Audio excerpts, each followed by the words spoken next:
उत्तर प्रदेश नगर निकाय चुनाव में मुस्लिम मतदाताओं को लुभाने के लिए हर दल ने अपने तर्कस के सभी तीर छोड़े हैं। इसमें बहुजन समाज पार्टी सबसे आगे दिखाई दे रही है, क्योंकि उसने 17 नगर निगमों में से 11 में मुस्लिम प्रत्याशी मैदान में उतारकर समाजवादी पार्टी को झटका देने का प्रयास किया है। वहीं समाजवादी पार्टी ने ऐसा कोई संकेत अभी तक नहीं दिया है जिससे लगे कि पार्टी को मुस्लिमों के बसपा की तरफ जाने का कोई डर है। हालांकि समाजवादी पार्टी और कांग्रेस ने भी 4 मुस्लिम प्रत्याशी मेयर पद के लिए उतारे हैं। मुसलमानों को लुभाने में इस बार भारतीय जनता पार्टी भी पीछे नहीं रही। पार्षद पद के लिए 395 प्रत्याशी उसने मैदान में उतारे हैं।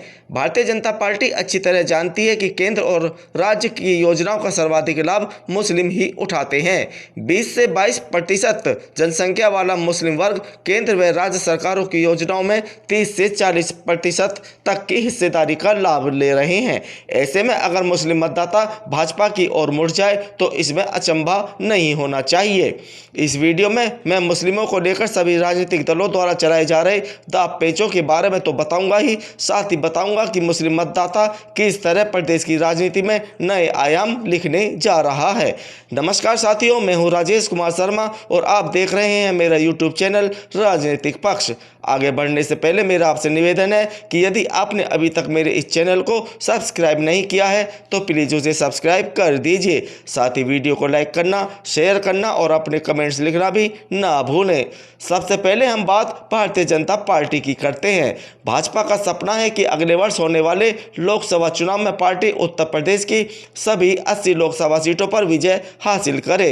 यह तभी संभव है जब मुस्लिम मतदाता भाजपा के साथ जुड़े। यह प्रधानमंत्री नरेंद्र मोदी की रणनीति का ही एक हिस्सा है। दरअसल भाजपा और मुस्लिमों के बीच जो गहरी खाई राम मंदिर आंदोलन के दौरान गहरी होती चली गई थी, उस खाई को केंद्र और राज्य सरकार द्वारा चलाई जा रही जन कल्याणकारी योजनाओं के माध्यम से पाटने का काम भाजपा ने किया है। आंकड़े भी इस ओर इशारा करते हैं कि इन जन कल्याणकारी योजनाओं का लाभ लेने में मुसलमान सबसे आगे रहे हैं। मुस्लिम बाहुल क्षेत्रों में जहां कभी भाजपा का नाम ईर्ष्या के साथ लिया जाता था, आज वहीं भाजपा के झंडे लहरा रहे हैं। यही कारण रहा कि भाजपा ने इस बार नगर निकाय चुनाव में 395 मुस्लिम प्रत्याशी पार्षद पद हेतु उतारे हैं। राजनीति के विद्वानों की माने तो यदि भाजपा 2-3% मुस्लिम मतदाताओं को अपनी ओर खींचने में कामयाब हो गई तो भारतीय राजनीति में इसके दूरगामी परिणाम हमें देखने को मिलेंगे। लेकिन यह इतना आसान नहीं है जितना दिखता है। अभी भी मुस्लिमों में भाजपा को लेकर कई संशय हैं। कर्नाटक में विधानसभा चुनाव के दौरान भाजपा ने मुस्लिम आरक्षण समाप्त करने का वादा किया है। अतीक अहमद हत्याकांड सहित जिस प्रकार भाजपा की राज्य सरकार मुस्लिम सांसदों और विधायकों पर कार्रवाई कर रही है, उसको लेकर भी मुस्लिम समुदाय में भाजपा के प्रति कहीं न कहीं डर बैठा हुआ है। इतना ही नहीं, समय समय पर भाजपा के सहयोगी संगठन विशेषकर आरएसएस के नेताओं द्वारा दिए जाने वाले बयान भी मुस्लिम समुदाय को विचलित कर देते हैं। ऐसे में सबसे बड़ा प्रश्न यह उठता है कि क्या भारतीय जनता पार्टी पार्षद पद के लिए 395 मुस्लिम प्रत्याशी उतारकर मुसलमानों का दिल जीत पाएगी। यद्यपि राजनीतिक विद्वानों के अनुसार अब भाजपा के प्रति मुसलमानों का डर धीरे धीरे खत्म होता जा रहा है।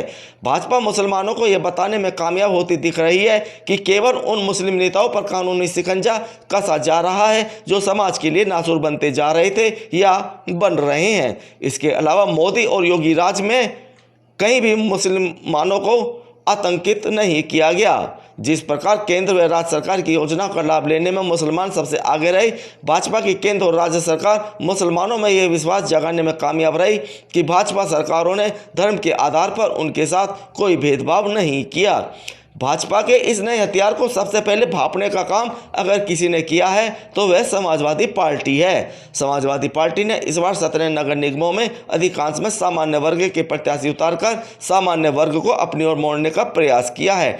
दरअसल समाजवादी पार्टी और राजनीतिक विद्वानों का मानना है कि यदि मुसलमान भाजपा की तरफ जा सकता है तो सामान्य वर्ग समाजवादी पार्टी के साथ क्यों नहीं जुड़ सकता। जहाँ तक समाजवादी पार्टी को मुस्लिमों के समर्थन की बात है तो इस चुनाव में भी मुस्लिम समाज मजबूती से समाजवादी पार्टी के साथ खड़ा है। बेशक समाजवादी पार्टी ने मेयर पद के लिए 4 प्रत्याशी मैदान में उतारे हों, लेकिन मुस्लिम समाज के बीच भाजपा की जो छवि है वह कहीं न कहीं मुसलमानों को समाजवादी पार्टी की ओर रुख करने को मजबूर करेगी। मुस्लिम समाज ये अच्छी तरह जानता है कि भाजपा को अगर प्रदेश में कोई चुनौती दे सकता है तो वह समाजवादी पार्टी ही है। समाजवादी पार्टी मुस्लिम समाज में ये संदेश देने में भी कामयाब रही है कि बहुजन समाज पार्टी के जो उम्मीदवार उतारती है उसमें कहीं ना कहीं भाजपा को लाभ पहुंचता है। पिछले विधानसभा चुनाव का आकलन करें तो भाजपा की जीत और सपा की हार का मुख्य कारण भी यही रहा था। कई दर्जन सीटें ऐसी थीं जहां पर समाजवादी पार्टी के प्रत्याशियों को हराने और भाजपा उम्मीदवारों को जिताने का काम बसपा के प्रत्याशियों ने किया। इसी उम्मीद के सहारे समाजवादी पार्टी इस बार भी मुस्लिमों के प्रति बेफिक्र दिखाई दे रही है। सपा नेताओं का मानना है कि मुस्लिम समाज पहले से ज़्यादा जागरूक हो चुका है और वह बसपा की चाल में नहीं फंसेगा। पहले की तरह मुस्लिम समाज समाजवादी पार्टी के साथ मजबूती से खड़ा रहेगा। हालांकि मुस्लिम मतदाताओं का वोट करने का भी अपना नज़रिया है। मुस्लिम समाज के लोग अभी भी उस पार्टी के उम्मीदवार को वोट देने का प्रयास करते हैं जो भाजपा के उम्मीदवार को हरा सके। इसलिए बहुत कुछ दाव प्रत्याशियों की छवि पर भी निर्भर करता है। उत्तर प्रदेश में 20 के लगभग लोकसभा सीटें ऐसी हैं जहां पर मुस्लिम मतदाता किसी भी पार्टी का समीकरण बनाने और बिगाड़ने का काम करते हैं। इसी को ध्यान में रखते हुए बहुजन समाज पार्टी ने मुस्लिमों को रिझाने में कोई कसर नहीं छोड़ी है। उसने 17 नगर निगमों में से 11 में मुस्लिम प्रत्याशी मैदान में उतारकर मुसलमानों का दिल जीतने का प्रयास किया है। दरअसल उत्तर प्रदेश की राजनीति में डीएम यानी दलित प्लस मुसलमान फैक्टर बहुत प्रभावशाली रहा है। इसी समीकरण के बल पर मायावती उत्तर प्रदेश की 4 बार मुख्यमंत्री बन चुकी हैं। एक बार फिर बसपा सुप्रीमो इसी फार्मूले को आजमाना चाहती हैं। इसके पीछे बसपा की अपनी रणनीति है। बसपा मुस्लिमों में यह संदेश पहुंचाने का काम कर रही है कि गत विधानसभा चुनाव में भाजपा की जीत का मुख्य आधार मुस्लिम वोटों का एक तरफा समाजवादी पार्टी की ओर पड़ना रहा, जिस कारण हिंदू समाज ने एकजुट होकर भाजपा का समर्थन किया। ऐसे में यदि दलित समाज के साथ मुस्लिम समाज खड़ा हो जाए तो भाजपा के विजय रथ को रोका जा सकता है।